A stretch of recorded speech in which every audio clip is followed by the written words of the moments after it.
Well, howdy, friends and floorheads. So, I was looking at the schedule, realized I had no APs for next week, really no APs for this week, and that will not stand. Luckily, I have friends like Roger who all I have to do is go, "Do you want to play a game?" And Roger's like, "Sign me up." So we considered a couple games. I think one of the things that he and I really were leaning towards were, GM-less or GM full game, right? We talked about maybe me running a Call of Cthulhu scenario for you or something like that, but I think we like both being players with these types of games. At Camping for Gamers, you and I had a ton of fun playing Tacklebox, which is another example of that type of game. So we looked through this, and Roger gets credit for this one. He found this game Reflections by Jim McClure with help from Toby Abad, and kind of read through it, and I'm like, there's some juice here. I really want to see this in action to make a full conclusion on it, and that's what we're going to do. So it is a game where two players play people who become lifelong rivals and end up in a fateful duel. By default, it's a story of two samurai. There are additional scenarios in the book. Roger and I have chosen The Gunfighter Showdown, a scenario by Kenneth Haidt. And yes, it's that Kenneth Haidt. We start with an opening scene, which is actually the end of the story. It is our final duel, the final showdown. But then we immediately flash back to 4 other scenes that happened before the duel. And through that process, we kind of discover who these characters are and what the relationship is and how did we get here to where we're facing off at high noon on the streets of this town. And there's a real good chance only one of us is going to survive this. Both of us are definitely not going to survive this. I think our options are you survive, I survive, or we both die. So we'll have to see what happens. So what happens is we take turns setting the scene with set parameters, and we'll share those parameters with you. We role play those scenes, and when the natural end of the scene comes up, either of us can call the end of the scene. And then we determine if one, both, or neither of us have reached our objective for that scene. So over the course of these scenes, each of us will grow 2 dice pools. One we'll call the normal dice pool, and one representing what's called the hatred pool. And that represents the amount of hatred that's building up between us as we lead back up to our final duel. And at the end of 5 scenes, we will each decide if we're going to bring a clear mind or our hatred into the final duel. So are we going to just use our normal pool, or are we going to use our normal pool plus our hatred pool? There's ups and downsides of that we'll get to when we get to the duel. There's a few key roles here because, again, there is no GM, and we're taking turns setting the scenes. And a couple key rules that I really liked in the book. One is what they call the rule of action. When one of us speaks something into existence, it happens and cannot be negated. So I can't say, my father died 4 years ago, and Roger can't follow up and go, no, actually, it was my father that died. Yours is alive. So we can't negate things that the other one has brought into existence. Another rule is we cannot force each other to take actions. So either one of us, whether the one setting the scene or not, can talk about what's around us, what's happening, what other potential characters in the scene are doing. What I can't do is tell Roger what his character does or doesn't do, and he can't say what mine does or does not do. And last but not least, maybe the most important of all these rules, is neither player's characters can die until the very end. So we can put each other in peril, maybe even hurt each other, but we cannot die or kill each other until the end. So let's start at the end, the final duel. You're on one side, I am on the other, and we both have guns. In moments, one of us will have the town completely free of the other. And one of us will have 6 feet of dirt above us on a hill west of town to lie there forever.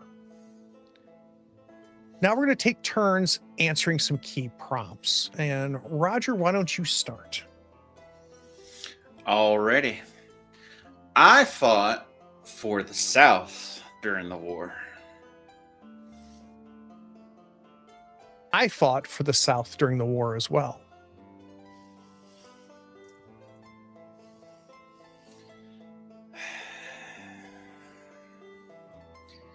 You have always been grass-bellied peacock, not fit to shoot at when you're fixing to unload just to clean your gun. That may be true, but at least I'm no coward.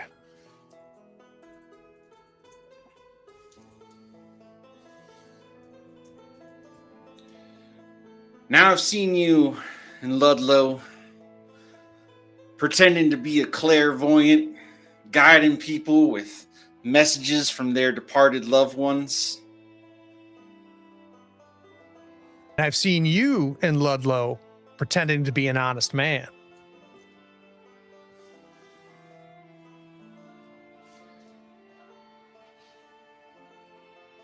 Oh, I'm sorry. That's not my prompt. I read your prompt. Wow.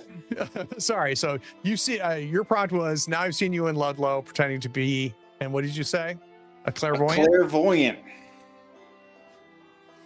Well, I hope you have enjoyed the people's trust, because here is where you're going to die.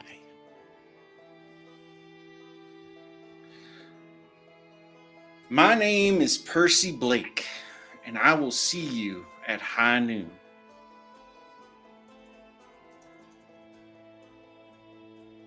My name is Will Trent, and I'll see you in hell. And now we're going to take turns setting 2 scenes each, and together we're going to set the 5th scene. Each scene has 4 objectives. Each is worth a different number of dice that can be achieved. We're each secretly going to choose one of those objectives. So for each of these scenes, there's 4 preset objectives for each scene. Secretly, I will pick one. Secretly, Roger will pick one, and that'll be my objective for the scene, and Roger will have his objective for his scene, for the same scene. If we both meet our objective, we get the awarded normal dice. So there's one that gives you 1 die, one that gives you 2, 3, and 4, and they're obviously incrementally harder to achieve. If one of us meets our objective, they get awarded normal dice, whatever they chose on their objectives, and the other one gets the same number of hatred dice. So what's key here to understand is we're always going to have the same number of dice. The balance is going to be normal versus hatred dice, and you'll see why that matters in a bit. Now, if neither of us meet our objectives, we just both get 1 hatred die. Now, we're going to read off the scene. Roger's going to be in charge of scene 1 and scene 3. I'm in charge of scene 2 and scene 4. After the person in charge of the scene has set the scene, we're going to look at our objectives and secretly pick one for the scene. I will take my headphones off, and Roger will tell you what he chose. He will take his headphones off, and I will tell you what I chose. So that while you're watching, you'll know what we're going for, but each other will not. You want to get us started, Raj? Absolutely. Scene 1 is the war. During the Civil War, we saw death by the acre and blood by the gallon. We killed men and escaped death, but no God struck us down, and no God saved our mates when they prayed. We both served in the war, and this scene is about the most important time we shared then.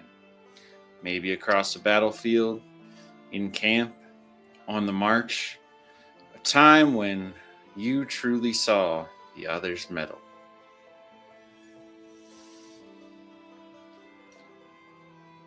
So here's the scene. We're on the march. Column of red snaked through the hills out in Virginia, and it's pouring down rain. March itself is miserable enough, but pouring down rain, ooh, that just takes it right out of you. Everything's soaked through. Everything is raw. Everything hurts. Been at this for quite a while now.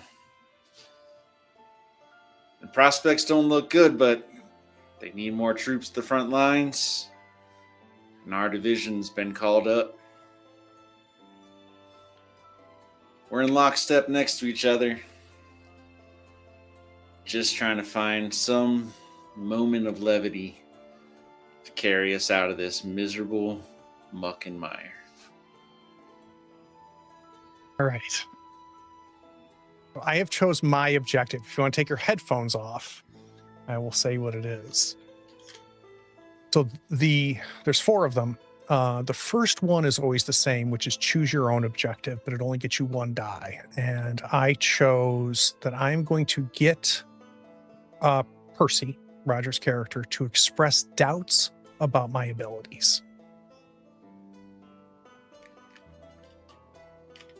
All right.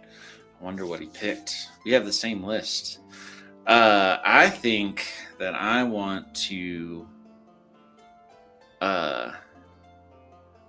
I'm going to convince him, choosing my own objective, I'm going to convince him to play harmonica. That's what I'm going to do. All right, we're good.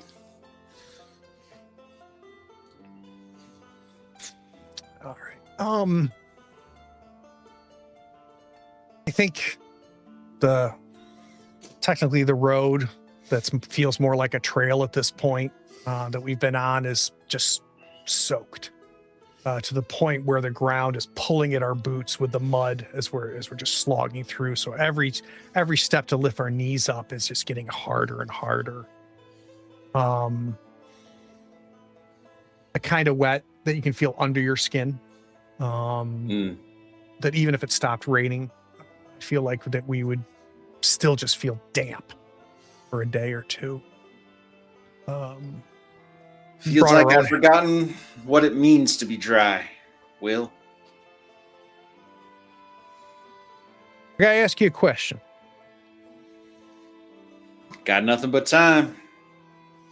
Now, you've been telling me all about your family. Told you all about my kin. Mm-hmm. Now, I understand you haven't been up my way, up there in the foothills. I haven't been down your way in the lowlands. No. But you feel like you're an optimistic man? Well, I mean, hard to be optimistic when God's done pissed on you all day long. I gotta tell you, I don't know if I much believe what we're fighting for. I'm just kind of here because it's where we are on the map. You know what I mean? Well, I mean, man's got to stand for something, right? Guess so. Seems like a shit ton of death to be fighting for land and property, though. It's always about land and property, Will. It's what everybody's been fighting for since the beginning. Land and property. Them boys in South Carolina, though, they ain't out here. They ain't sending their kids out here. They sure as hell were real keen on separating and sending us off to fight this goddamn war. Yeah, well, that's just the way of it, right? It's always the poor folks first. Damn this fucking rain. Yeah. You ever think about just taking off? I mean, the march will stop eventually, and then, who's to say a couple, 2, 3 handful of gents don't just slip off into them woods yonder?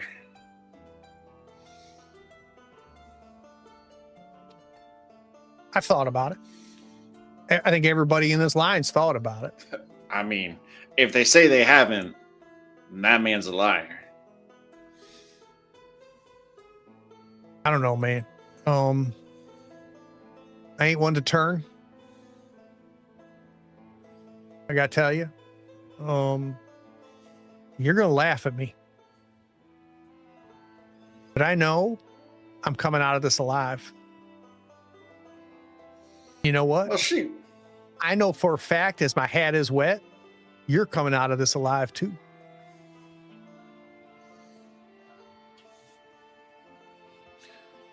Well, yeah. I mean, you got that. You got that lucky harmonica, don't you? I don't think I'm being real clear. So, like, you know how you know the sun's going to rise tomorrow? You don't know why, and you don't know until it happens. But as we're walking here and it's cold as hell, you just know that sun's going to rise tomorrow. You know what I'm talking about? That kind of know. Yeah, I Well, know. I can't explain it, but I'm telling you, that's how I know. I know as sure as the sun's rising that I'm coming out of this alive when the war's over, and I seen you're going to come out of this alive too. Now, when you say you've seen it, like, you been dreaming? For me to explain, and I'll tell you, even if whether I've been sipping on something or not sipping on something, it's just there's just things I know. Well, Percy, you know, Granny said in the good book, some of them old stories, there was people that like saw things and knew things, prophets and such. You saying you prophet? No. It ain't like that. It ain't got nothing to do with God. Ain't got nothing to do with that. It's no, it's just something in my bones. And I don't know if I can make you believe me or not, but I think that's why I ain't running. Because I just know we're coming out alive. I feel like the only thing in my bones is this rainwater. I know it the way you know that. You did a hell of a thing back there. Shoot, wasn't nothing. Sticking up for that boy. That kid can't be more than 16. And those other guys picking on him and stuff. Just want you to know I saw what you did. Well, you know, I was 16 once. I know how it is. Shit, that kid's scared and just trying to make it. You got a feeling about him? He gonna make it through this too? Now you're just gonna make fun of it now, aren't you? I should have kept my goddamn mouth shut. I'm just asking. Asking. I can tell when you're poking. I can tell. I'm just asking. Say, Will, you know, this march it's been long. I know you got that harmonica. Why don't you play us a little tune here? Get us some marching music, you know? Something to move your feet to. All right. But Then I won't poke fun at you for your woo. Yeah, Captain gives me any gruff about it, I'm gonna tell him it was your idea. Captain, he won't even hear you over the rain. He's way up there. Just play something a little low and slow, you know? I think I do. I think I pull it out and start playing. I think really just me, you, the two in front of us, the two behind us.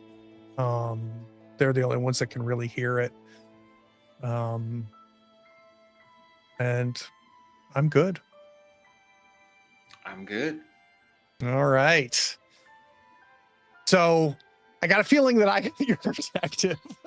And I don't know. I chose my own objective. So get him to play the harmonic. Okay. So you definitely got that one. And I chose my own objective too. And I need you to decide whether I got it or not. Mine is I'm going to get you to express doubts about my abilities. Ooh. Yeah. I don't know whether I did. I definitely think, because I was making fun of the woo-woo stuff and asked you about the kid. That's where I was leaning, but I wasn't real sure. So no, endless night game. I definitely think Percy doubts Will's woo-woo. All right. So we are one normal die apiece as we go into scene 2. And the one thing I tried to put in there for us is, talked about us seeing each other's metal or seeing one of ours metal. And that was the whole picking on the kid thing was seeing you stick up for the kid. I think it also in my mind ties to the coward thing that I dropped at the very end here. So we'll see what happens with that. I think your woo-woo is tying into the pretending to be a clairvoyant. Yeah, that was a great little drop on your part. That wonderful, like immediately start to form who the hell Will is. I loved it. All right, scene 2. All right, set us up. After the war, we came west because that's where deadly folks like us came.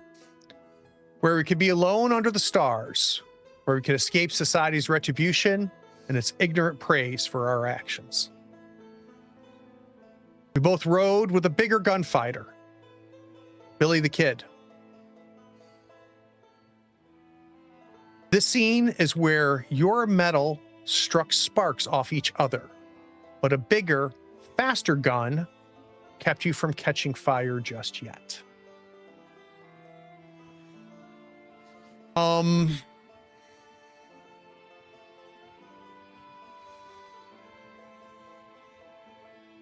think this was the first job that we did with Billy the Kid.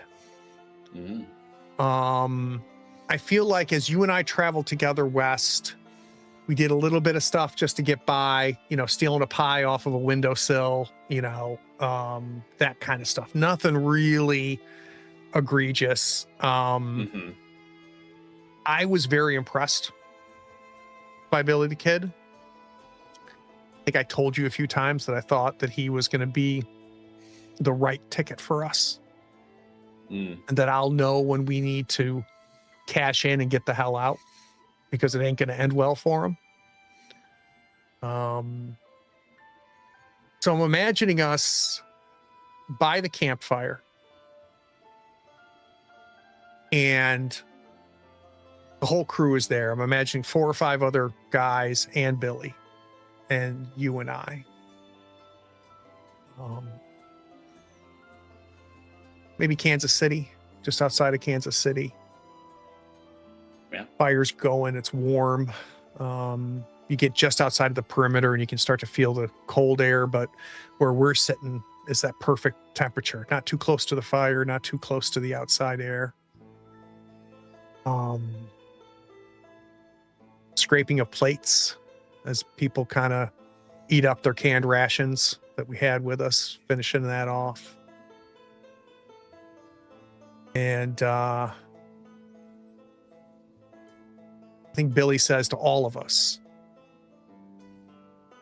"All right, boys, that was a good hit. That was a good hit. I got all of it on our on the saddlebags over there. We need to split up. We need to go our separate ways. We'll meet back at the cave on the west side of town in about a day or so, and we'll split things up."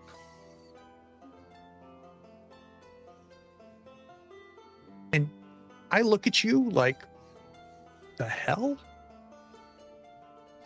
But I think we both noticed that everybody else who's been working with Billy doesn't seem to raise an eyebrow at that. All right. Objective now. Let's see.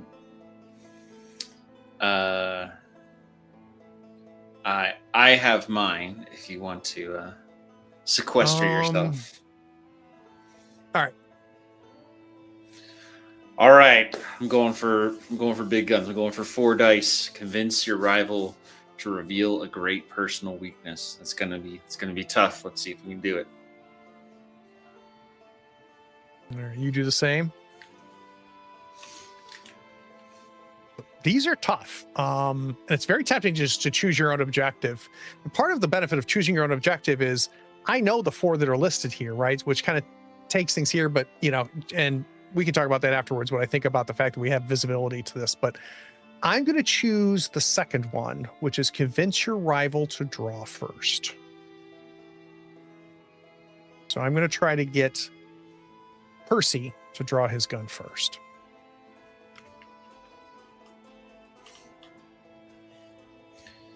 All right. Do you know anything about? I'm kind of whispering to you. You know anything about this not getting the money now? I mean, everybody else seems fine with it. They've been running with Billy for a while. I mean, this must just be how it's done. You know, this ain't the Southern Regiment no more. Will, they don't play by rules and agreed on things. It just gotta happen.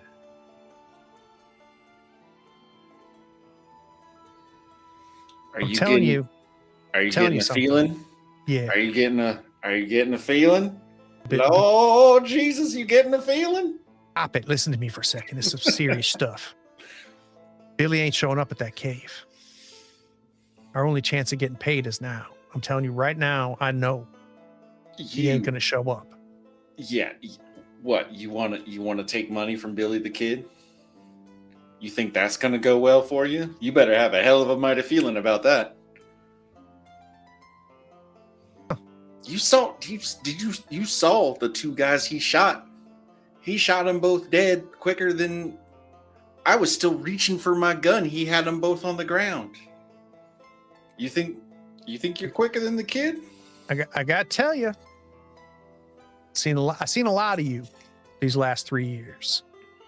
But this is the first time you showed me that yellow belly you got there. You afraid to stick up for yourself and to stick up for me? You can call it yellow, but I call it common sense, Will. I mean, look, the rest of his crew, they all are going along with it. They wouldn't still be here if he'd done some shady shit with them before. Percy, I'm not saying it's shady why he ain't showing. I'm just telling you he ain't showing. So we just went through all of this and we ain't going to get paid. So what you're saying right now is you're okay not getting paid. You don't know that. You don't know that. This is just how outlaws do. I mean, we're gonna ride around all seven of us ride around and get caught up with the marshals. You know they're gonna be out here looking for us. Percy, I need you to listen to me. The plan's a good plan. He's right. We do need to all split up. We don't want to be like huddling together. And you don't want goddamn toothless son of a bitch over there with a pocket full of money because he'll just go and spend it and get all the heat on all of us, right? Like, it's a good plan. That's not what I'm saying. I'm saying there ain't nobody showing up. There ain't no Billy at least showing up at the cave. But what I'm saying is the decision we make tonight is a decision of whether we get paid or not. When have I been wrong? Oh, here we go again. Ain't never been wrong. Look, I'll give you that. Running with a bunch of outlaws ain't like it used to be. Ain't like it used to be in the army. I get it, but you know, you're not trusting enough. You don't trust people, Will. Sometimes you just gotta trust people. You can't rely on this woo-woo gut feeling. I got a feeling. We all get feelings. That's from the beans, man. Percy, I don't know how to explain it to you, but I'd like it if you had my back. And I stand up. Billy, I don't think I can wait that long. All right with you, Billy? I think I'm just going to take my part and I'll head south. And I'll get far away from here. Ain't nobody going to know no better. I won't get it. I won't bunk up with anybody here. I won't go spending money near here. I don't think I can wait 2 days. What do you think Billy does? I think Billy just starts laughing. I think the whole crew just starts laughing. Ain't being funny, Billy. And I ain't trying to be difficult neither. And it ain't about trust or nothing. It's just, I got places to be. And you don't want to be around me anyway. I did stuff out east that if people saw me, they would know. And what I'm saying, it's better for everybody. If I just get my share, and I'll take a smaller share. But I just need it now. And then I'll get on my horse right now and start heading south.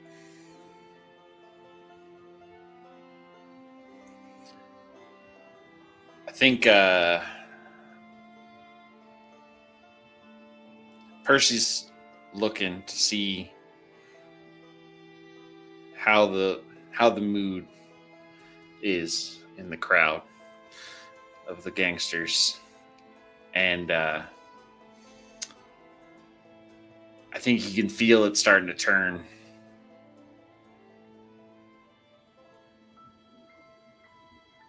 And I think jump up, throw my arm around your neck. Man, this Joker, he had a little too much whiskey, and he got some crazy ideas. He got kicked in the head by a mule back when we was serving, and sometimes his thoughts get a little scrambled. Billy, look, we're gonna meet you at the cave. We're gonna be there. You just don't even worry about it. He's just talking nonsense. I'll take him. Well, no need for things to get unfriendly around here. He's just a. Ain't you just a little. You just have some jokes, right? You get a little proud of yourself sometimes. He gets a little big for his britches sometimes. We all know we part of your gang, Billy. Don't even worry about it. And I think this whole time Billy has had his head down with his hat so we can't see his eyes. And he has not reacted to my first speech, the laughter, your speech. He has not moved. But he also has stopped putting his fork in his face, like he set his fork down. And I think he kind of tips his head up and looks at me. Friend, right? You kidding? I kind of take your arm off me a little bit. Not being mean or anything, but going, Billy, yeah, I gotta insist. And again, I don't want no trouble. But I need my part. I'll take half. I'll take half my part, and you can split the other half with everybody else that shows up at the cave. That's fine. But I got things happening down south I need to attend to, and I can't wait.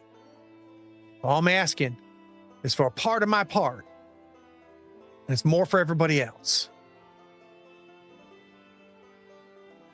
And I think he looks at you, doesn't react to me.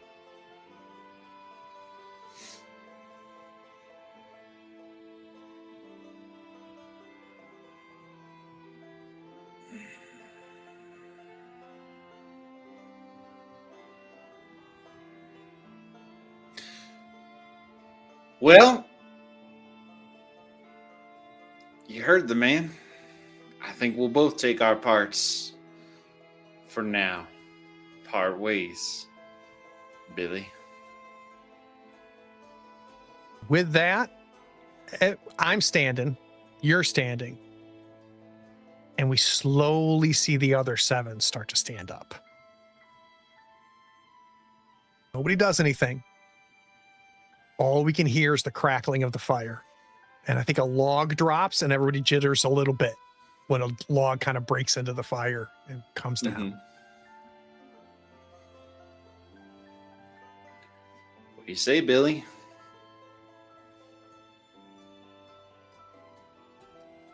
Assuming you was going to give us our share.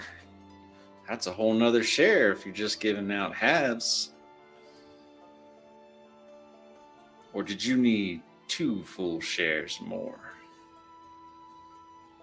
And I think when you pulled my arm down, my shoulder has sort of slid behind you, and so my hands sort of resting on my gun, but it's behind your back, so we can't see it.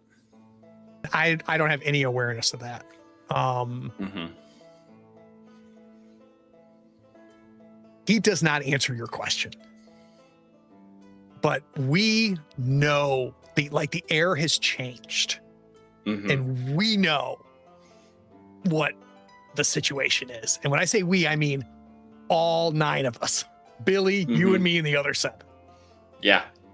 And I think it sits there, and I think it feels like 4 minutes, but it's probably like 20 seconds. And I go, I'm just going to walk over to the saddle, take 1 share for me and Percy, which leaves a whole extra share for everybody else. And then you got more room around the fire. Hell, we'll leave the food. And I have my hands up like this. And I turn to take a step towards Billy's horse, Mhm. and whoop, 7 set of guns come up. I think when you start turning towards the horse, I know what's gonna happen, and so I'm already drawing the gun out, and I'm shooting through your coat at Billy, and kicking the log from the fire at the rest of the crew, and the last thing is just fucking run, Will. I think all hell breaks loose while you're shooting. I go to Billy's and I just grab whatever. I just put my hand in the bag and pull out money. No idea what I'm grabbing. I stuff it. I'm shooting, but more focused on like get us out of here. I run. I get us a horse, swing by. You leap up in good old Western style, and we take off. Light out. Yeah, You good? I'm good. All right. I got mine. Did you get yours? I don't think I got mine. What's I yours? was trying to convince you to reveal a great personal weakness. Ooh, that you went all in. You went for the 4. That's a tough I one, went man. hard. Yeah, that's a tough one. I was trying with the he gets funny visions and gets a little big for his britches. Yeah. But you didn't want to have it. Well, and you know what's funny is the whole scene I had no idea what you were going for, which is really interesting, and I want to talk about that a little bit before we go to the next scene. I choose you draw your gun first. Mm-hmm. For 2 dice. So I think I get my 2 dice. You get your 2, and then I get 2 hatred. Correct. So I'm up to 3 normal. You're up to 1 normal, 2 hatred. Yes, sir. So one of the things we're just about to hit halfway here, or maybe even a little bit close to halfway. And one of the things that Roger and I have been talking a lot about this game, which he and I had a very first reaction. There's only 4 objectives. They change scene by scene, except for the first one, which lets you fill in the blank. And I was like, it's weird that we can like know what the objectives are. And you know, one of the things I said to Roger in Classic, I've never played this game, but I have ideas, which is terrible. Right? You should play the game as written before you have ideas. I was like, man, we should have hidden objectives. We shouldn't see the same list, so on and so forth.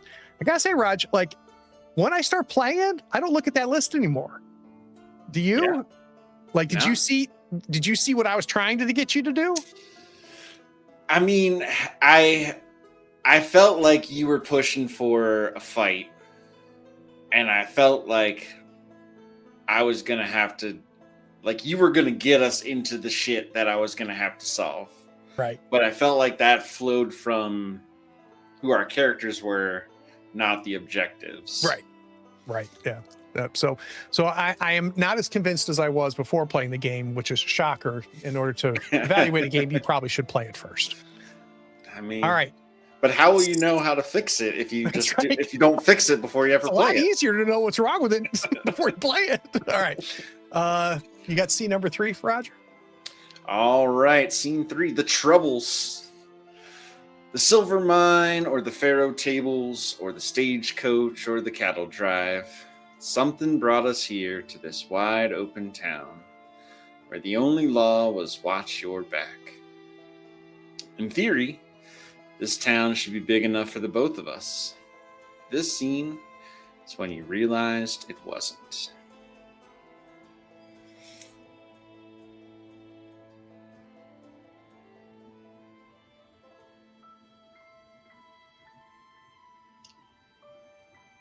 So we came to Ludlow in Colorado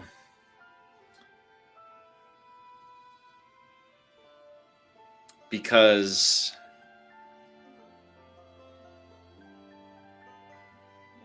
it was the furthest we could get from Billy the Kid. So he was none too happy with our little escapade. And he chased us for a good while. So we were laying low in Ludlow. And for whatever reason, it stuck. Maybe we decided the life of the outlaw is not one for us so much. Certainly the bullet I caught in my hip made me a little more discretionary with my actions as of late.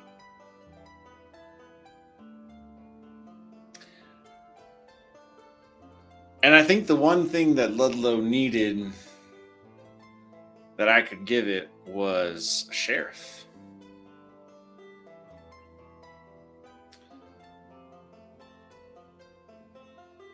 And it took a while, but eventually they came around. Silver mining town in the hills. A lot of people passing through. A lot of people making money off the people passing through. Yep. And so I think this scene is going to be in the saloon, the Mariposa, the only watering hole in Ludlow. And so frequently see one another. I think you have, I don't know if you've yet established your clairvoyant business. Mm-mm. But I think I don't think so. You're maybe doing a little bit of wheeling and dealing on the side. A little bit of card play. Yeah. And I've mostly turned a blind eye to it just because of our history.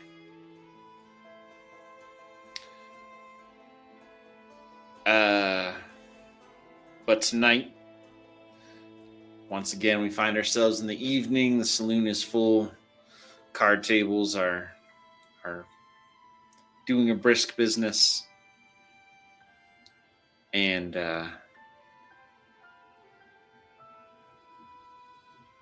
I'm sitting by the fire, feet propped up.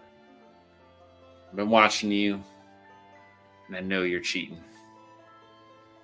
No, I've seen you several times, and I take a look at the folks around the table, and it's greasy hair, dirty face, missing teeth.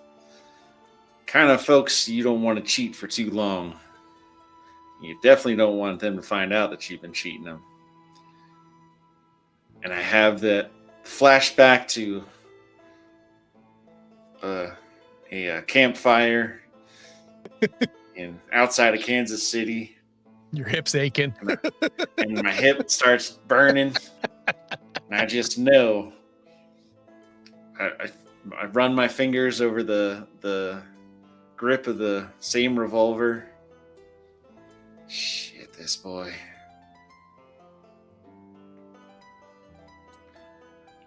I think that's our scene set. All right. You have all your right. objective. I'm going to sequester myself. Haven't even looked yet. I haven't either. I'm going to sequester myself. Okay. So I think I'm going to go with the 3-die one. So I'm going to go for this. Let's convince your rival to show you what they value most. So I'm going to try to get Percy to show me what he values most. So that's the second to the hardest one. All right. Went a little strong on the last one. I almost got him. I want to convince my rival to show me what they value most. It's 3 dice. We'll see if we can do it.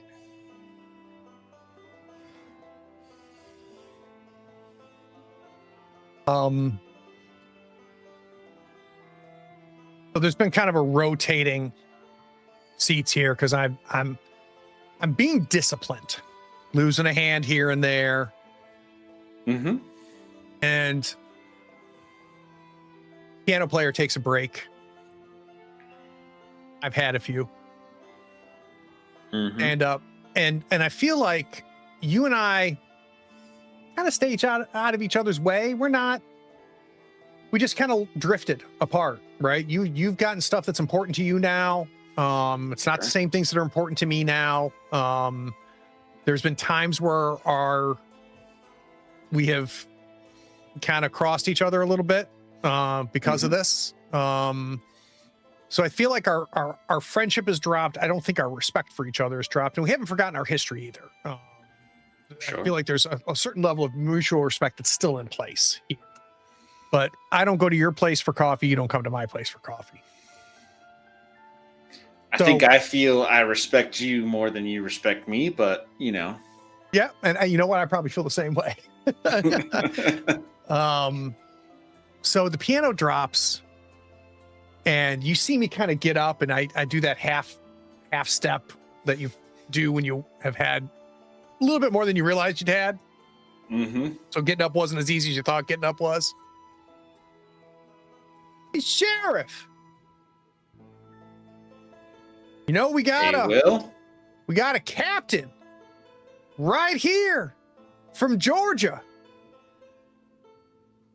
Look at how lucky we all are in this bar. We got us a guaranteed captain of the Southern Army here in Ludlow. I think I pull my boots off of the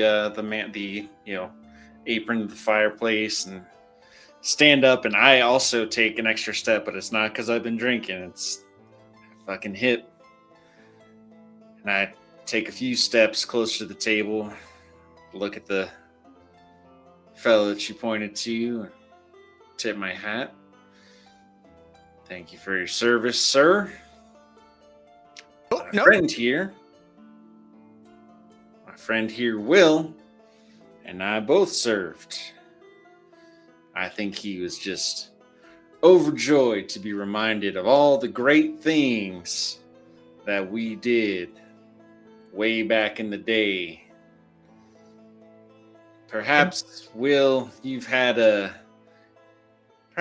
enough money tonight at the tables. It's time for you to call it an evening. I look down and I go, Sheriff, been a pretty lucky night, Sheriff. And I kind of walk around to you, and you're kind of behind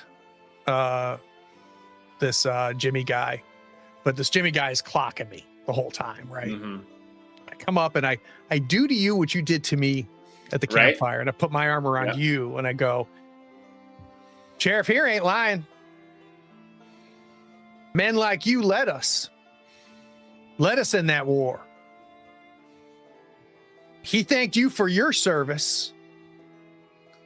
I ain't never had a captain thank us for my service. My friend here, you'll have to forgive him. He gets these, and I do the same bit. These wild ideas, gets a little big for his britches. And like, as I'm saying the words, it's like, they just come reflexively. And I'm like, shit.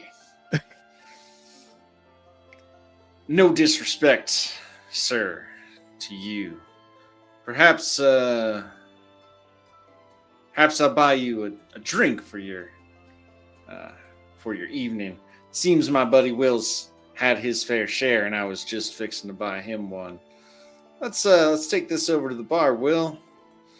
No need to disrupt this game any longer. You've gotten yours. Luck runs out. You don't want to be on the losing end now, do you? I kind of half push you away, kind of jokingly, but not. You can tell the difference. I go, you ain't buying anybody anything. I ain't buying anybody anything. Oh, Captain Death March here. He's buying the whole place drinks with the chips I took from him. And I point over to my part of the table. Because I bet you're really good at getting people dead. The people that reported up to you, Captain Jimmy. But you ain't very good at cards.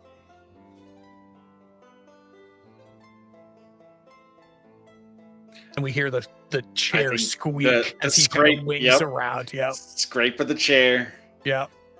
And what I think Percy once again, like, now you have your arm around me. I'm stepping. No, I've kind of pushed you away. Oh, right. Step between you and the table. Let's just take our chips and cash out for the night there, Will. I think you've had enough fun. Percy, when'd you stop caring?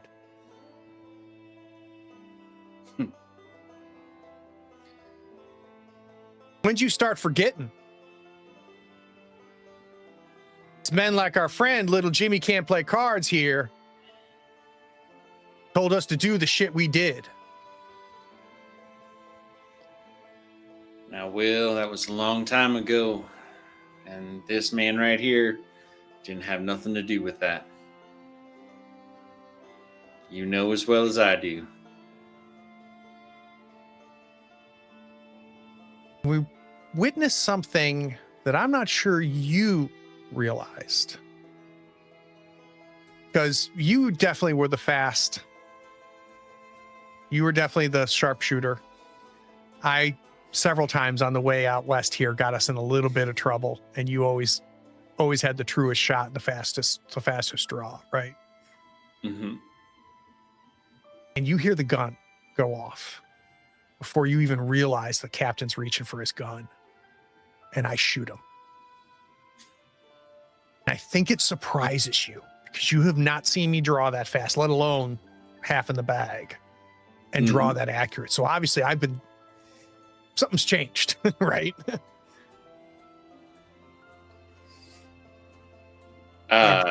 The rest of the other four guys at the table, they kind of pull away and everybody puts their hands up. Nobody wants to mess with this shit, right? It's not like in the movies where it turns into a gun. Nobody wants a gunfight, right? Right. Yeah. And close my hands around your hand. Will, no, that's shit, man. Will, Jimmy's stone cold dead. I want to be clear. He did not reach for his gun. No, yeah. He's right. So as far as everybody here is concerned, oh no, he has one. He has a gun, but it was clipped. He hadn't reached for it or anything. Mm-hmm. And as far as everybody's concerned, I shot the man in cold blood. Right. If he had drawn on me, it'd be a different scenario. Right. He's about to draw. Percy, self-defense, and I kind of pull my hand away from you and I put my gun back. There ain't no crime here. Just defending myself. You know that I know that he was about to draw that goddamn gun.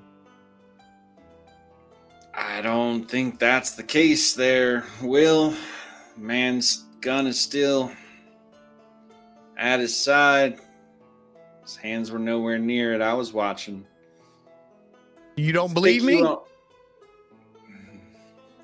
I believe my eyes, Will. And I don't think your powers of prognostication were with you in this moment. Let's take you on down to the jailhouse. Let's get you somewhere safe. We'll sort this thing out. And I'm not going to fight you. I even let you take my guns. I do kind of pull away from you to take one more shot at the bar, kind of on the way out. Think I scoop up your chips and I shove them in your chest. You got your share again there, Will. Stuff some in my pockets, throw some to the girls, plop a pile up on with the bartender, and then I just kind of fling them like a parade to the rest of the crowd, being really, really obnoxious. And when we get outside, you didn't have to say it in front of them, but I need you to say it right now. You know, I know he was about to draw that gun. We can do this little parade. I don't care. But I need you to tell me you know that I knew. When's it going to be enough, Will? When are you going to have enough in your pocket to satisfy yourself? When are you going to give a shit about anything? The man that I fought with, the man I traveled west with, he cared about stuff. Stuff meant stuff to him. Now you're comfortable now. You don't care about nothing.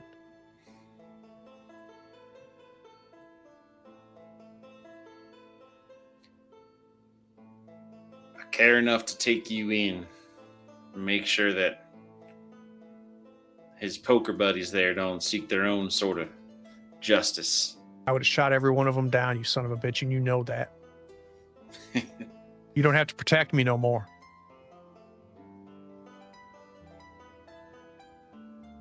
I miss my friend. Man who believed in things. Man who believed in me. Not sure what happened to him. Heard the sheriff got him. We ain't kids anymore, Will. Things we do have consequences. You gotta smarten up to that. I know you think you can see what's gonna happen. That you're heading down a path that I'm not gonna be able to keep fixing. I can't keep laying down railroad tracks before your steam engine rolls over them.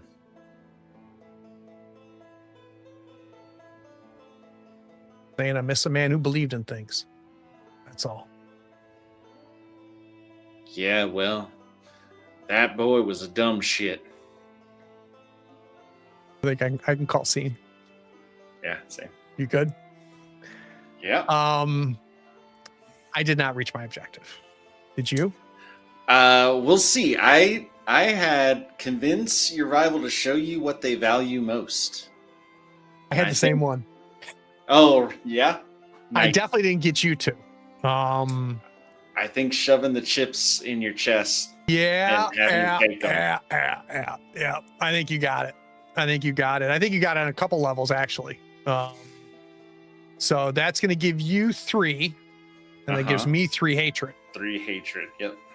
All right, so right now, it's 4 normal, 2 hate, 3 normal, 3 hate for me. So, quick little design commentary. Kind of digging how the dice balance is kind of tracking the attitude of things a little bit too. This is interesting. Right. Like I feel like Will has a little bit more hate in his heart than old Percy does. That's pretty good. So. Yeah. That's pretty good. All right. So that was 3. It's time for 4. Did you want to take a break, or are you good to plow through? I'm good to go, man. If you're good to go, I think I am too. Let's give the fans what they want. Yeah. Scene 4. The killing. Showdown is far from the first lead symphony in town. Quick draw over a porker. A quick draw over a poker game, a vigilante killing of a horse thief, a bushwhacking of a deputy, a stray bullet gone awry. But vengeance isn't instant. Other guns are ready to chime in, and those odds ain't good for the friendly kind.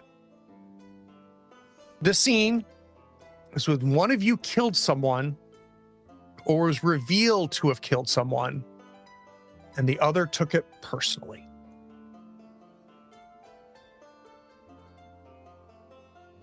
And I think this maybe happens a year later. You were good. You were kind to me. You just put me in jail overnight, let me sober up. And I got a little bit better after that. Kind of cut down on the drinking.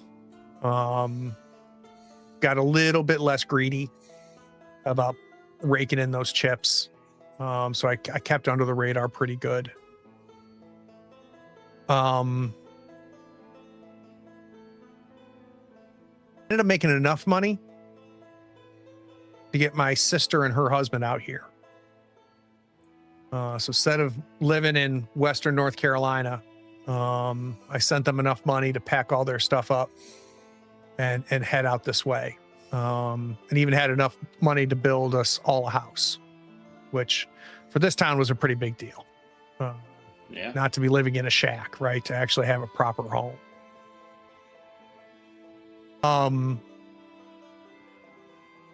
I'd never met him before, my brother-in-law. And I quickly figured out I didn't like him. Part of the reason my drinking cut down is because of what a drinker he was or is. And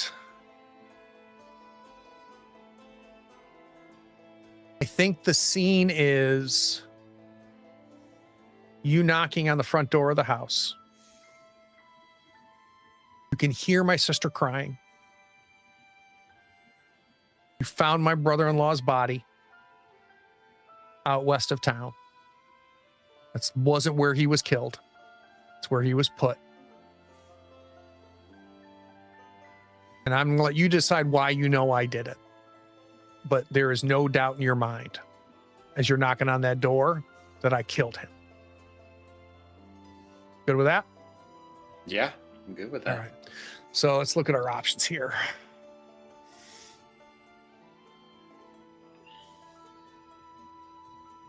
I've got mine. You want to put your earmuffs on?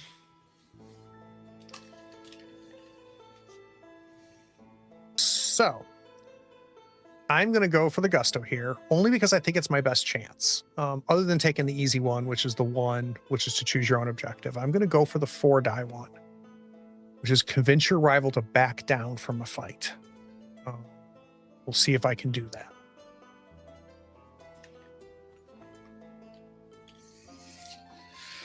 Oh man, the selection here is rough. Oh.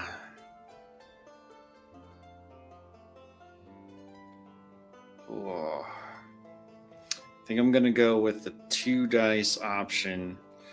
Convince your rival to kill an innocent. That feels tough. Let's see if we can do it.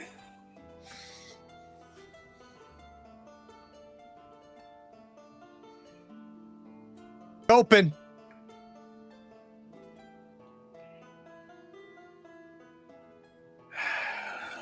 Will? Miss Ruby? She's inconsolable.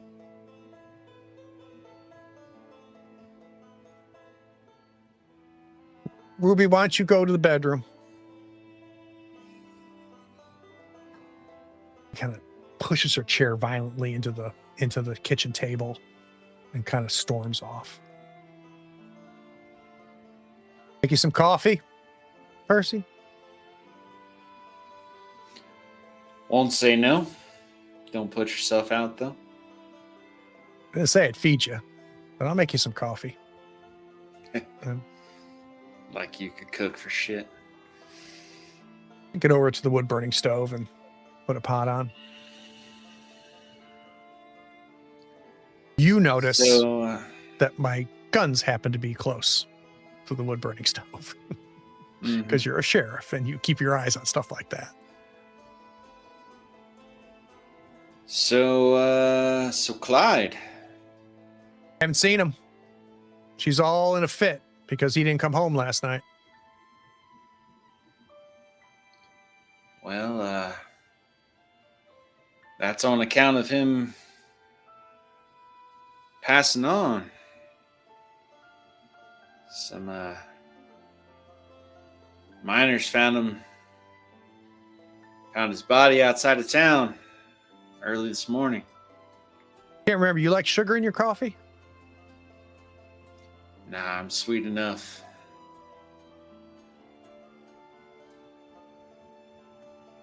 Percolator starting to go on the coffee.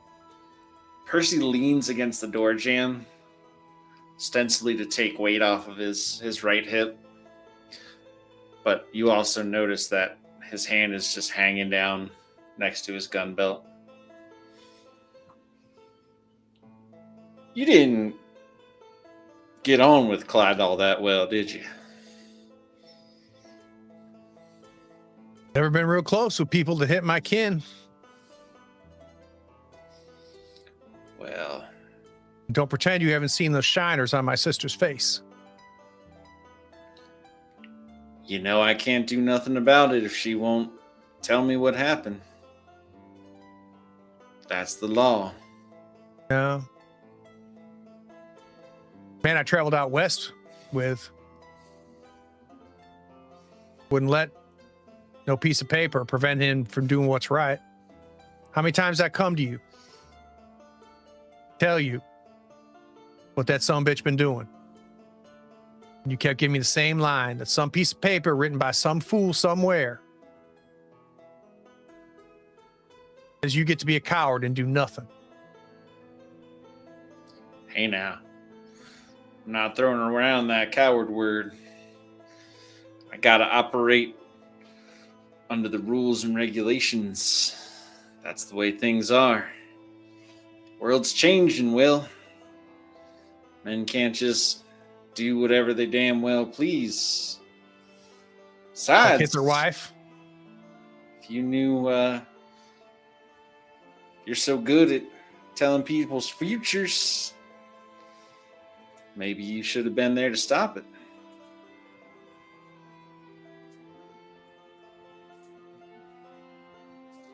Didn't get involved.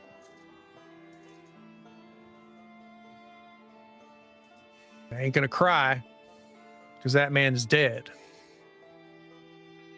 Just because I ain't gonna cry about that man being dead doesn't mean I had nothing. That had nothing to do with it.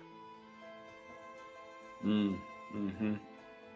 Kind of walk over to you and stop at the kitchen table and put the coffee cup on the kitchen table. I don't bring it to you by the door. And then I walk back ostensibly to get another cup of coffee, get a cup and pour one for me.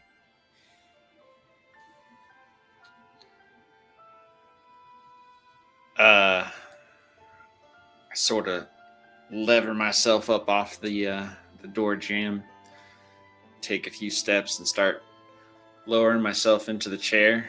I sort of make that like grimace, like the gun is poking into my hip. I pull my gun out, set it on the table, settle in, stretch out my leg.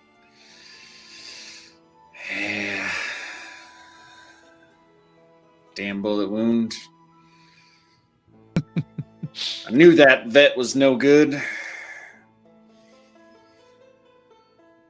You know, I still laugh about that night. Bunch of young fools. Yeah, I bet you do. You know what I wonder? What's that? Wonder if I would have made that much of a stink if I didn't know for a fact we were going to be able to ride off with some money in our pocket, free and clear. Didn't know how it was going to happen, but I knew it was, and it did. And you saw in the papers 4 weeks later, he got caught, killed the man. So he didn't show up at no cave. Didn't throw that in your face neither, did I? Yeah, well, you didn't see that I was going to get my ass shot either, so maybe fair's fair.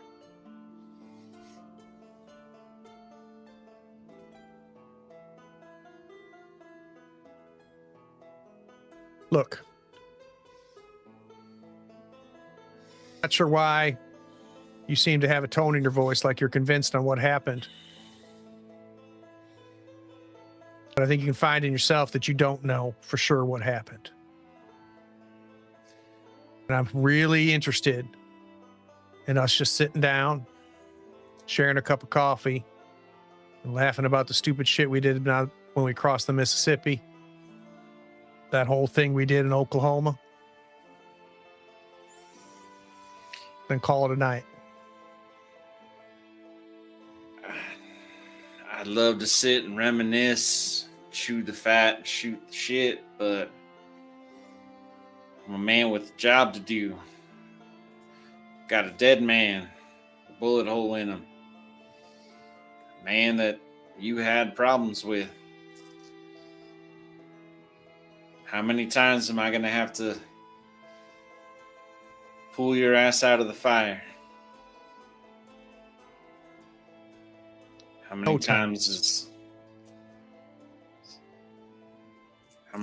that mouth going to get you in trouble that I have to undo?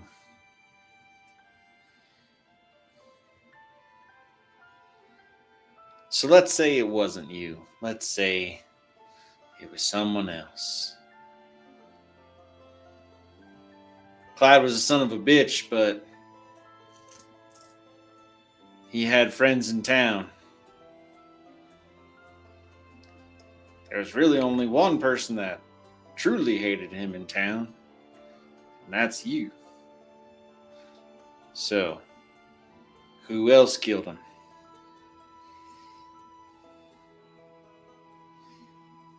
This is where I gotta remind you what your job is, Percy. One is your job is to find the killer. But I think what's even more important than that is that you make sure justice is done. Now, if you could sit there watching my bruised sister walk out of this room, who ain't never hurt one, never hated one. She's got a limp too, but it wasn't because of no gunshot. If you can see her walk out of this kitchen the way she just did, and think that the man who did that, being dead, ain't justice, you're a lot farther away than I thought.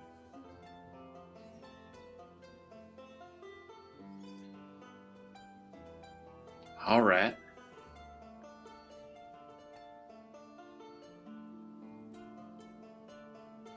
We've been friends for a long time, Will. You know I'm doing the best I can. But I have my limits. Now,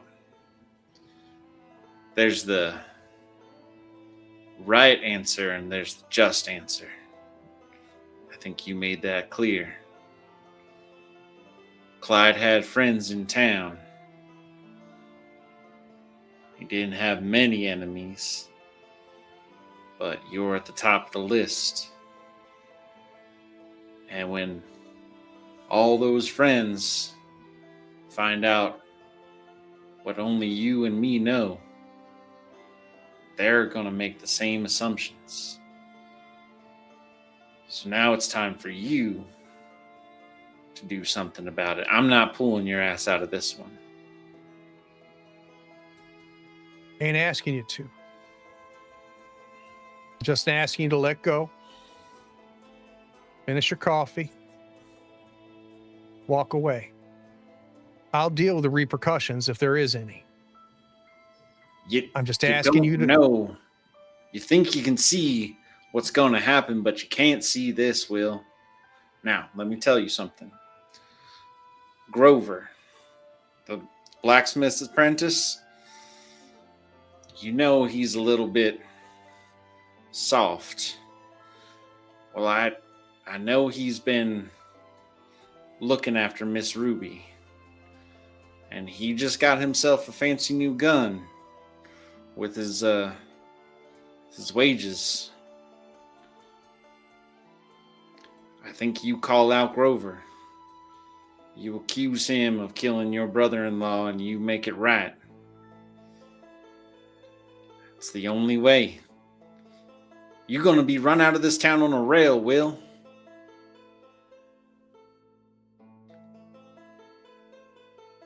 Percy, I can't figure you out. I really can't. Are you saying this because you're worried about my well-being? Are you saying this because you think some things are the right thing to do and other things are the wrong thing? I don't know what the hell happened to your compass. I'll worry about Grover and all them other ones. That ain't none of your business. I'm just saying none of this is none of your business. I'm going to ask you something now. What do I need to say to get you to walk out of here and just let the hand of cards I got play out without you getting involved?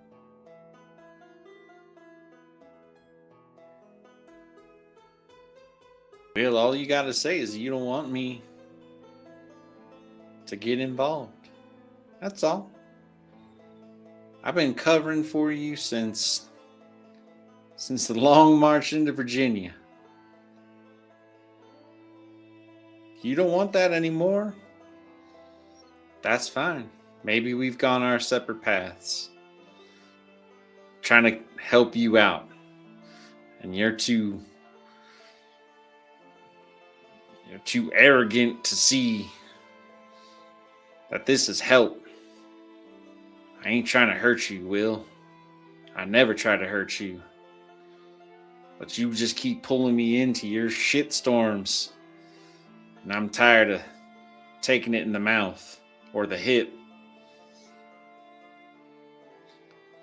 So you don't want me to do this anymore?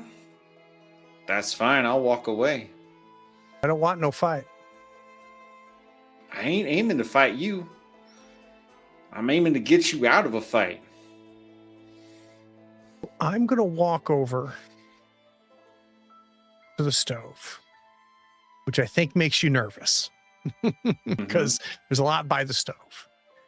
And I end up grabbing a little bowl, bringing it over, grab 2 lumps of sugar, kind of obnoxiously drop them in your coffee. And I go, let's walk away. You don't have to cover shit again.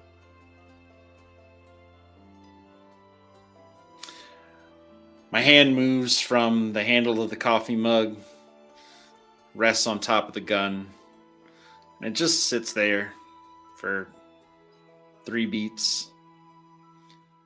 And I pull it back, slide it into my holster, put both hands on the table and sort of hoist myself up to my feet. All right then. Good luck. And that scene. Walk out. Don't know if I got mine. I know I didn't get mine. Oh, really? What did you pick? Convince your rival to kill an innocent. Ooh, that's the Grover piece. Nice. That's the Grover piece. Did not see that as that. So I picked convince your rival to back down from a fight. Mm-hmm. Did that happen? I think it did. Do ya? I feel like it kind of did, but I couldn't. Like I was pressing to see if you were wanting to scrap, right? And I couldn't quite tell. So I'm going to take your call on this because I don't think it really comes down to what was in Percy's mind, right? I could have seen Will antagonizing Percy into a fight in the kitchen. Mm-hmm. And I think that, I think Percy came to give Will an out. And I don't think Will was ever going to take that out. And so if it was going to come to a fight, then Percy would have given him a fight. See, now you've convinced me I didn't get it. I think you've convinced me I didn't get it because I think we both missed, because I think you telling me you're coming there to give me an out tells me you weren't coming to fight. Now, granted, you would have defended yourself. I don't think you were coming to fight. So I don't think I got you to back down from one, because I don't think I incited one in you. So I'm going to think we both get a hatred die. All right. You good with that? I think we both failed. Yeah. Let's add on the hatred. All right. So we are mirrors. You're 4 normal, 3 hate. I'm 3 normal, 4 hate. Beautiful. And now we go to scene 5, which is both of our responsibilities. And doesn't scene 5 starts with us doing the declarations again, right? Before we does it? Do the scene. Well, it's possible that I missed that. Let me go back here. I love that idea though. Because I think you circle back around. Yeah, because that sort happens. of like a movie, Right. You rehash the same first scene. All right. I want to kind of set the scene a little bit before we do that, and then I do like us going through the declarations again. I love that idea. Because I feel like, especially towards the end there, we're saying that stuff as we're facing each other. So the blurb for scene 5 is: the scene is the 2 of us on the street at high noon or hangover o'clock, which I thought was kind of funny. And we have one set more objectives as we're facing each other for this duel. What do you think? Because it wasn't what happened in the kitchen that led us here. I think something else has happened in between. But I think we've done a decent job setting the stage. Do you have any thoughts on what would finally get us to be in the middle of the street facing each other this way?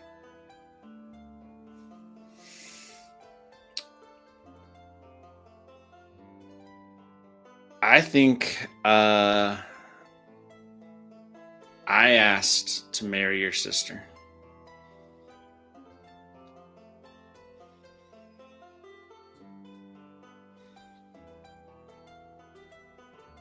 And I think I talked her out of it.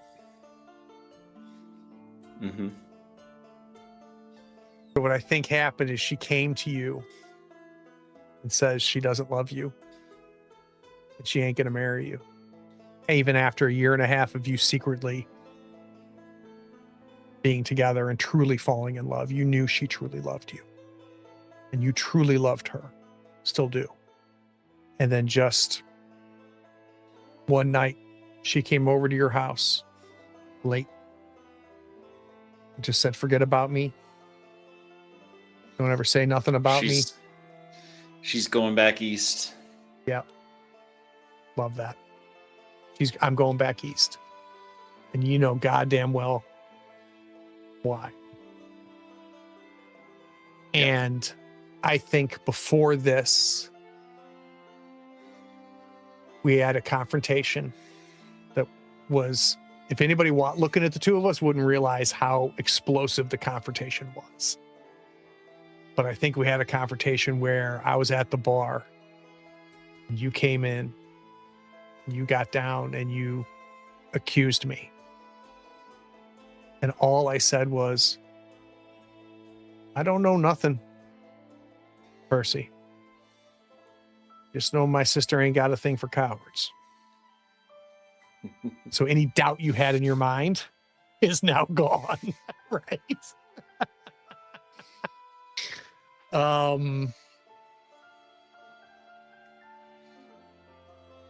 And I think you just plain say to me, 12 o'clock out front. This is long overdue. And I feel like there's a lot of shit that's led up to this that we haven't even done, right? We've been just dipping in, but this has been just scrape, right? Like, I feel like Grover showed up dead about a month later, right? Maybe a couple other of his friends, and just, I kind of kept my word, but I kind of didn't. There's just a little bit. So I'm good with that.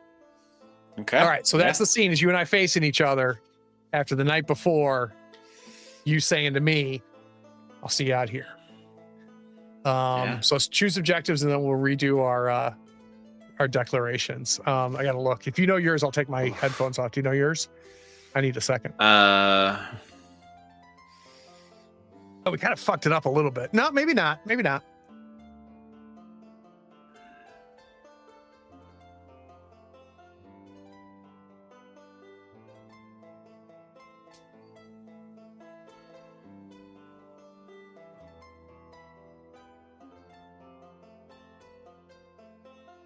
I've got mine. You want to take your earmuffs off? Yeah. So in one way, I think this might be easy. And another way, I don't think it's going to be easy. I'm choosing one, which is fill in the blank. And so it says choose your own objective, which has been available to us the whole time. That's the one die one. And I'm choosing convince Percy to apologize for something. I want to hear that man say he's sorry.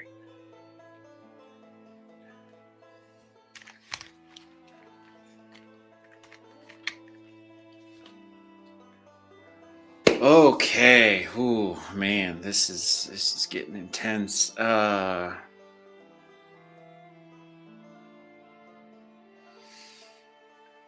think I'm gonna have to choose my own. I don't like any of this. You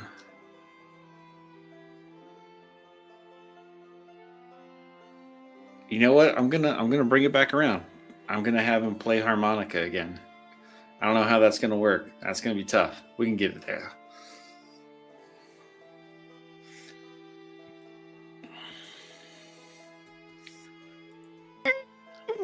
All right. I'm late. Of course. You drunk? No. But the shake in my hand is gone, which means I probably had one or two. Mm-hmm. And you notice that. You also know you're better off if I've had no drink or if too many. Right. I'm in my, So if I'm you're in my sweet you're in the spot, sweet spot. Yeah. right. I was hoping you were drunk. Yeah. or dead sober. Mm-hmm. He's due to get on the coach about an hour from now. So I think we both understand the stakes. Mm-hmm. Let's do our declarations Oh yeah. as we're standing there. I fought for the South during the war. Fought right next to you for the South during the war.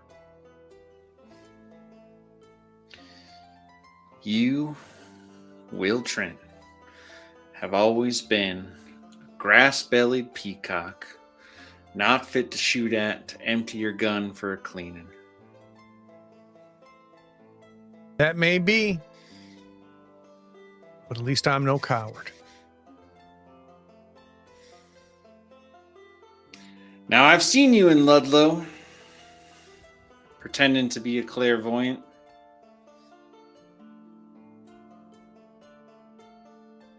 And I hope you've enjoyed the people's trust here in Ludlow, because here's where you're going to die. My name is Percy Blake, and I'll see you at high noon. My name is Will Trent, and I'll see you in hell.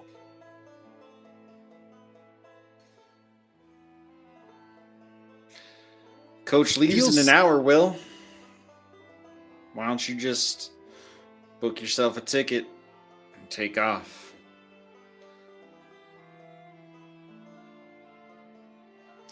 You want to keep your sister safe, so well, might as well ride with her. Ain't no friends left in Ludlow for you. Hell, ain't no enemies left either. Except for me. You don't even have enough guts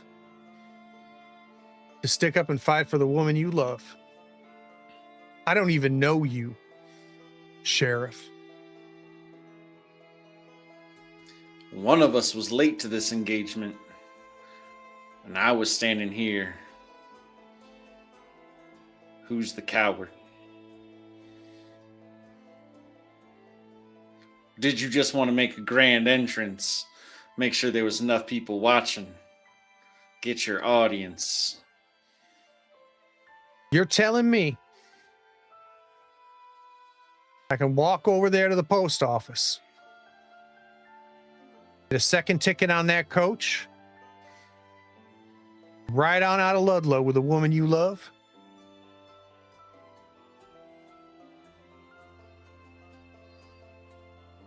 You can try.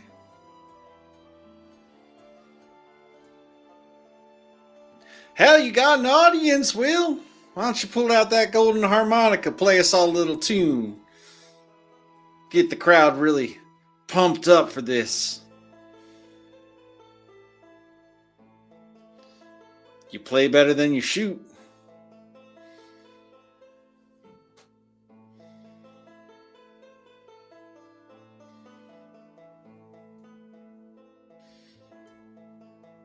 I know how this ends, right? I don't think you do. I don't think you ever did. I think you've been full of shit since the day I met you. Since the day you met me. So all those times when I was partner, the man you got you through what we did in Georgia, man that picked you up when you were ready to lay down. You never believed in that?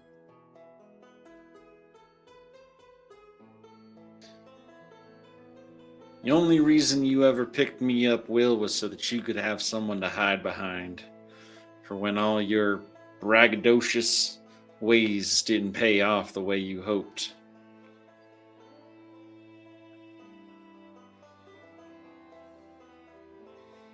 What's funny, Percy?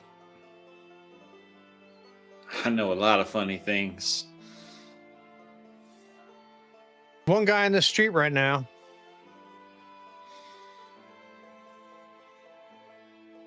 knows how things finish out. There's another guy on this street that ain't never admitted he was wrong. He never admitted that he made a mistake. I've made many mistakes. There's been times you've been there when I did.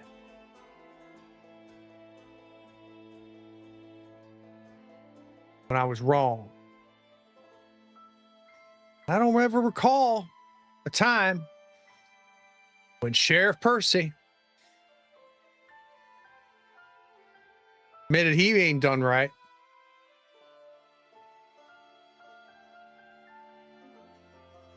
You're one righteous son of a bitch, Percy. Only mistake I ever made, Will, was hitching my wagon to your train.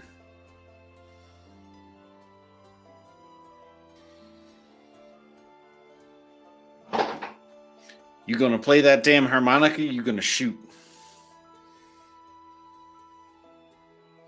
We both draw. Are you good? Yeah, sure. Okay, I think we both draw. All right. I did not get mine. Did you get yours? I did not get mine. You were pushing on that harmonica pretty hard. Mine was to get you to play the harmonica again. Right. Try to take it full circle. Mine was to get you to apologize for something, which I did not get. So we both get an extra hatred.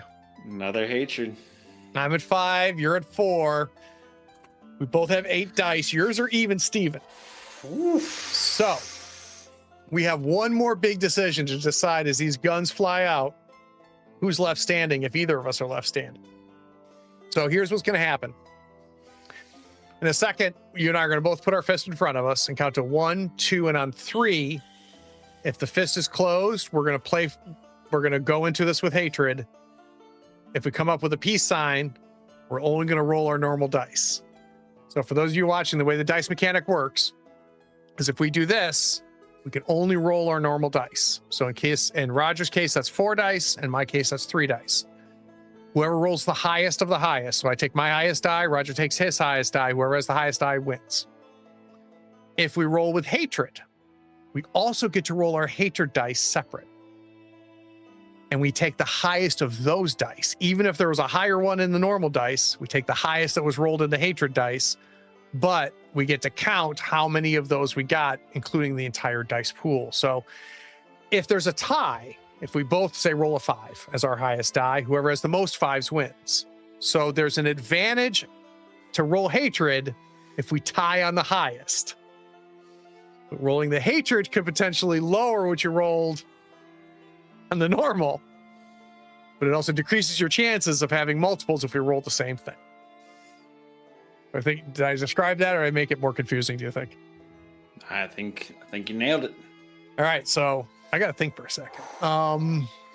Get your drawing hand ready. Yeah, I'm thinking. I'm thinking about, not even thinking about dice here. I'm thinking about what would Percy walk into this with, and what would Will walk into this with. And I feel like we both could walk in with either. I think the sister thing makes hatred now viable for you. I think I've walked into this with hatred, but I got a little sanctimonious in our little speech, so I could also see me going in clear-headed and just saying, I hate that this happened. So give me just a second. All right, I think I know what Will would do. We're going on 3. 1, 2, We're going 3. 1, 2, 3. We're going 1, 2, 3. Okay. You with me? I'm with Put it you. in front of your chin so everybody can see it, because remember we're yeah, framing, right? Narrow, All right, you ready? narrow frame. Yep. 1, 2, 2, 3. 3. Okay. All right. So you are just rolling your 4 normal dice. So what's more dramatic here? I think it's more dramatic for me to go first. I think you roll your normal, then I roll my normal, then you roll your hatred. All right, I'm good with that. All right, so I get 3 normal dice. Okay. 1, 2, 3. Let's see what I roll as my highest. I got my 6. Ooh. I got 1 6. All right, I've got 4 for my normal. You got your I 6. have We both have a 1. 6. If I can roll Now, a 6, You if I gotta roll a roll 6, your I win. hatred. If I don't, if I roll a 5, you win. Oh fuck! Yeah, It all comes down to my hatred dice, which I've got 5 of them. comes to your hatred. Oh my god! 1, 2, 3, 4, 5. So I'm gonna roll 5 dice. If I don't roll a 6, I'm dead. If I do roll a 6, you're dead. Yep. Oh, there it is.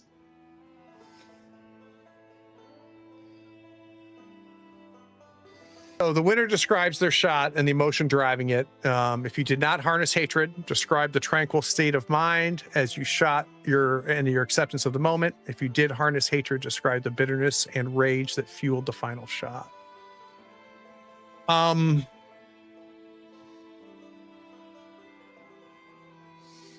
was ready for a lot of different outcomes. I was ready for us to shoot, us to not shoot. The only thing that I knew is that I was walking away from this. What I didn't know is how. And I think the idea that you thought that I would walk away from this with your little half offer to go buy a ticket to the coach, I think that's what brought the hatred back in again. So I drew almost a full half second before you did, because I knew when you were going to draw, or at least I thought I knew. And I think you fall. And the good news is that it was quick. And it doesn't really talk about what to do next after this. Well, it actually says the one that dies holds up their character sheet and rips it in half, Which I think and is so hands cool it in to the person. other person, Which is and great. then the game is over. So if it's okay with you, what I would love to do, if you're up for it, is I would love, with no input from me, for you to find Will Trent 5 years from now and tell me what you see. Ooh.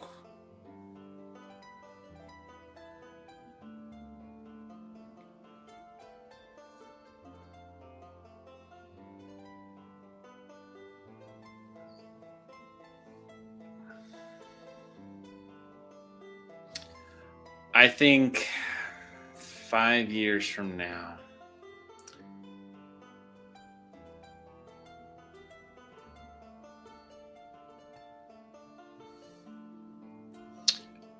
see Will uh, sort of standing on a hill. He's looking down, and I think he sets two coach tickets from Ludlow to Chicago on a little mound of dirt with a simple wooden cross that just says Blake.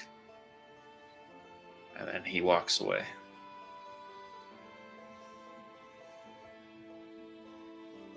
I like that. Yeah, I'm good with that.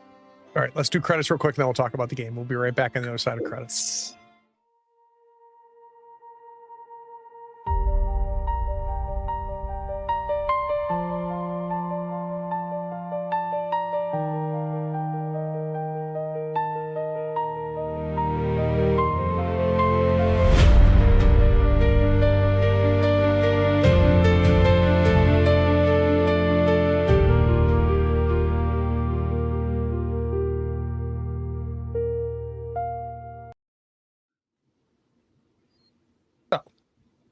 First and foremost, I love Roger that, like, I feel like I had an itch, wanted to experiment with a game, and love the fact that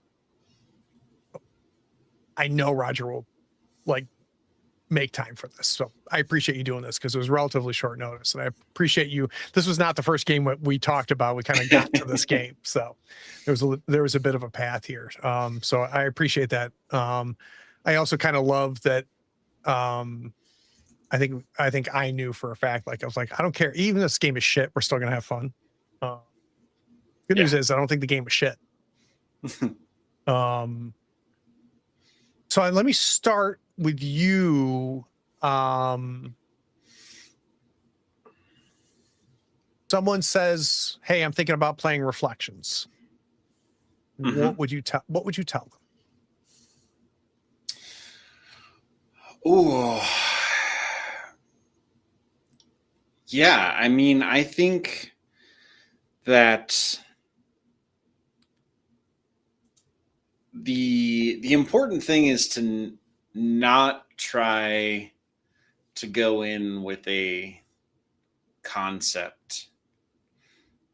I think you really need to be flexible and willing to improv. And, I jotted down a few names just because names are always tricky to come up with in the moment. But even up to, when we started rolling, I didn't take a lot of looks at what are the scenes, what are they going to maybe look like, what objectives am I going to go for, what am I going to do for declarations. I just sort of let it happen. Yep. And I mean, I think we are both skilled at coming up with stuff. Yes. And I think that's intimidating for people that aren't. But I don't think there's any rush to make something, right, come up with something right on the spot. You can sit on that first declaration for a minute and think, it's going to make a longer game, but what's the harm in that? So now I want to try all the other settings.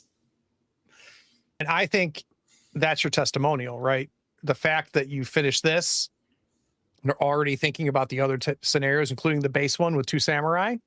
Mm-hmm. Because for those of you watching, all the scenes are generally thematically the same, but they're also very different, and they have very different objectives. Like there's a real big difference, and I think there's like 4 or 5 additional ones. So you've got like 6 scenarios in here. Mm-hmm.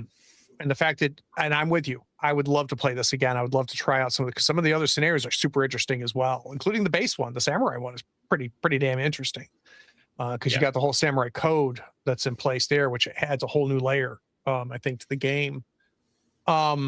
Could not agree with you more, which is don't walk in and go, I think I'm going to play this type of character. I think I'm going to go for just go in and I don't think it registered for me how significant it was, but the little declaration where you say you have always been a blank and the other player says that may be, but at least I'm no blank.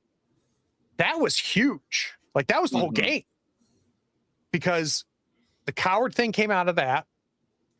Right. And the clairvoyant thing came out of that. And it didn't come out of that, but it came out later. But the peacock thing came out of that. And so I love the fact that you gave me essentially two little mini prompts to work off of, that I'm a peacock and I'm clairvoyant. I think that's really cool. I think it's really cool. And I love that you say what the other person is. Yes. And so they have to just sort of run with it, right? And there's a lot of room in there to determine what that means. But it's because just me calling you a coward doesn't make you a coward, and you calling me a peacock doesn't mean I'm a peacock, right? Right. But that was good. It is the lens that I see you through, right? Yeah.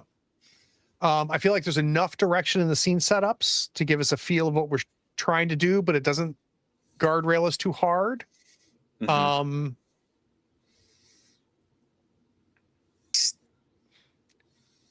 So being able to see the list of objectives was not as big of a factor as I expected it to be. It really was almost no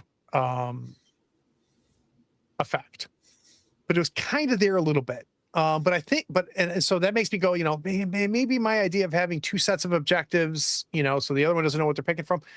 But then at the same time, the reason it was still kind of omnipresent is I could not shut off the part of my brain going, what's Roger working for? Right. And it's not that I was trying to fight it. I was just curious. But I think I wasn't like going, is he going 1, 2, 3, 4? I wasn't thinking that, right? I was just thinking like, what's he going for here? So like when you made me pull out my harmonica, I didn't, I knew that's what you were going for, but I didn't even think about what could it be. I just knew that Will would pull out his harmonica in that moment. Right. Yeah. And I think with those, it adds a level of gameplay to the scenes. A little bit. Yeah. But it's not like if you don't hit your objective, it like derails your character, right? It just gives you hatred. It just steers the story in a particular direction. Yeah. And so it's not like, it's a little bit that like, oh, I don't want to like just give in to his objective if I think I know what he's doing and I want to try to get him to mine. But ultimately, if I give in to his and I don't get mine, I'm still going to get something out of it, Yep. And that informs the narrative moving forward more so than like if there was some sort of like dice roll off at the end of every scene and we determined who got what they wanted or something like that. I agree. Yeah. No, it worked much better than I anticipated. But and Brian, I agree. So Brian said in the chat, you have to adapt rather than defining yourself, which I just love in general, right? But I love that about this game as well. Big fan. This is a game I will recommend to people. But I'm also going to caveat it kind of the way you did a little bit, which is this is not your first role-playing game. I think you want to play with somebody who you trust as a role-playing partner that you probably role-played before with and know that they're going to lean into the game and they're going to play this not as a competitive game, though there's a competitive aspect to it. They're going to play it as a role-playing game and let's like really figure out who the hell these people are. Yeah. The other selling point is that gameplay was less than 90 minutes, right? We spent at least 30 minutes fluffing around. That's a huge selling point, and it's what I like about a lot of the other duet games that I've been playing with. So for those of you watching, like other ones, I talked about Tacklebox, which Roger and I really loved, which is another GM full game. So grab Tacklebox if you haven't played it.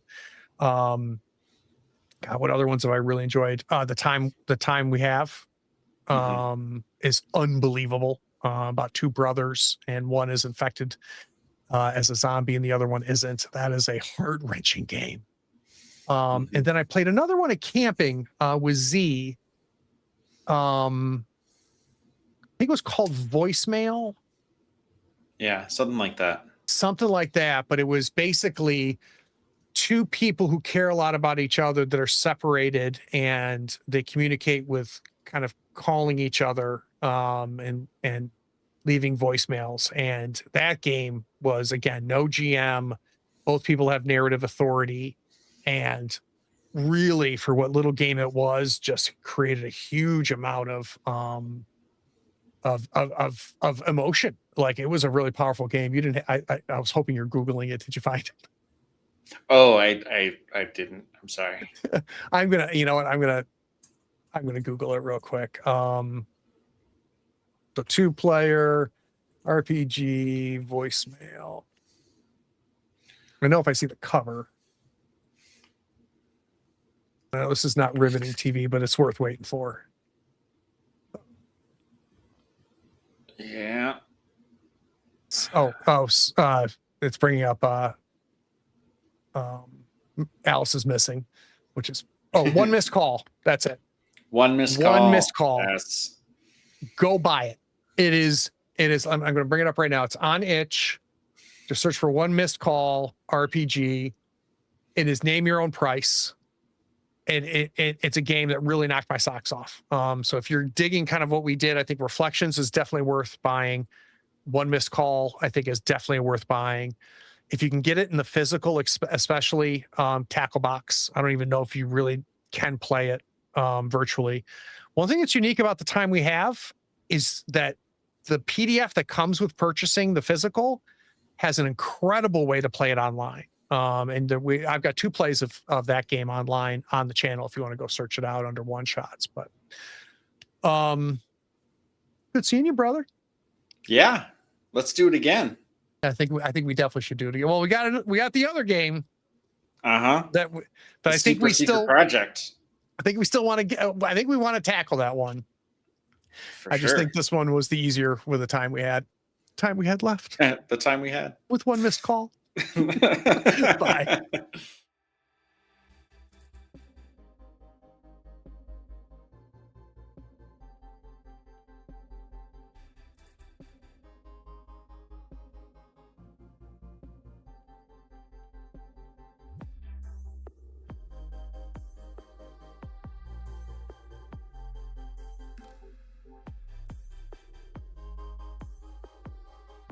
Howdy friends, thank you for watching.